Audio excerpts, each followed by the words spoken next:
What's up, everybody? This is Jay, and this Power Raising Kanan Season 2 video is about crackhead Sam, and will he snitch, and will it be even worth a damn for him trying? Now, we saw that he was supposed to get taken out by Marvin, but Marvin made a big mistake by letting him slide, and you also put a Mississippi knot in his hand, which is never a good thing with a crackhead. And who knows, he might get lucky and he might take himself out partying too hard. I'm going to break it down, tell you about what happened in season 2, recap it, and then tell you my thoughts on what happened and what should and may happen with this situation. Now, we saw in episode 9, he was over here watering the plants, and then the cops came, pulled him over, told him put that, anaconda back in his cage, and next thing you know, they started searching him like cops do. That stop and frisk was in effect, and next thing you know, they found a vial of the devil's dandruff in his pocket. And of course, he had to be a rock star. He was getting his rock on, and next thing you know, they taking him downtown, and like a jaybird, he starts singing, "Hey man, I know who killed that cop, man, you know what I'm saying? I know who shot that cop, man, I know stuff, man, you know what I'm saying?" So he actually was running his mouth a little too much for me in this episode, because if you ready to snitch, then that stuff you try to keep quiet, and you don't just broadcast you got information you willing to share with the police.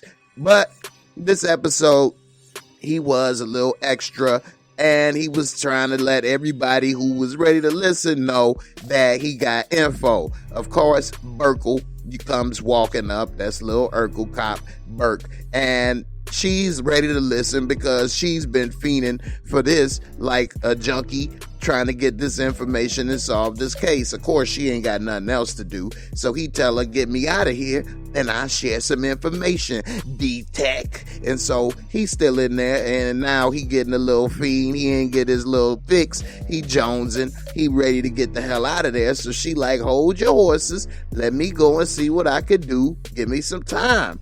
So while she's there trying to see what she could do, he's sitting there tweaking, and she finds out from this other cop that he's the one that was there and saying he can ID the kid that shot Howard. So she goes and talks to her captain, which she already knows he said to leave that alone. So she gives some half explanation about getting new information, not letting him know that it's Howard's case. He said, you digging in that backyard. She said, no. Soon as she left, he on the call, making sure to check up on her, because he knows she full of it and everybody tired of her ass. She got no friends, no love. Meanwhile, he getting the shakes. He feeling them ants crawling on his skin. He ready to get up out of here. He'll tell you whatever it is you want to know. He'll give you the winning lottery numbers last week if that's what it takes to get up out of there. But he luckily got out of there because of overcrowding. He wasn't nothing but a little devil's dandruff. That ain't that big of a deal. Get your ass out of here. But Burkle, she was mad because she wanted to get that info. So she's sitting there trying to slow down the process, trying to stop him. But hey, you can't stop freedom, baby. And so he was out of there. And so she a little salty. She trying to slow it up. And while she talking to him, of course, here come Howard. And now he talking to the same cop. And he's sharing that info with Howard that dude is saying that he got information on the shooting and the suspect. So Howard like, here go Burke again. What the hell is wrong with her? So now he got the little eye of the tiger. He ready to squash her. He done already tried a couple things to get her to chill. It ain't working. Now she talking to this little Pookie Senior out front. And he's saying, look, yeah, I got a little something. Yeah, I said it was somebody else, Jimmy Hoffa. But you know what? I'll say that info until I need it. So she slide him a little bit of cash, and he then starts to tell a little bit more info and let her know, hey, I saw the little shorty. He running around here, with famous, all this, that, and the other. So she's starting to realize, okay, all right, I'm starting to put it together. Meanwhile, he off to go ahead and beam up to Scotty. Meanwhile, Howard is like, man, I'm going to have to bop her upside the head. This little punk won't stop. Now, little did anybody know, Rock having a little powwow later with the fam, and while she telling everybody what to do, one of the things she told Marv is to take out Sam and to take out Pookie Sr. because he know too much. But Rock ain't taking into account this man just came from a funeral, a traumatic situation with a woman that was making a difference in his life in a positive way. One of the few people probably that ever have. He's grieving. And now you want him to murder somebody. He trying to turn over a new leaf. All of that stuff is changing him. But he didn't know how to say no. He's still in it. He goes and pulls up on Pookie. And Sam, you know, he sees it. He just got his little fix, and he tell him to come here. When you want me to come here for, Marvin?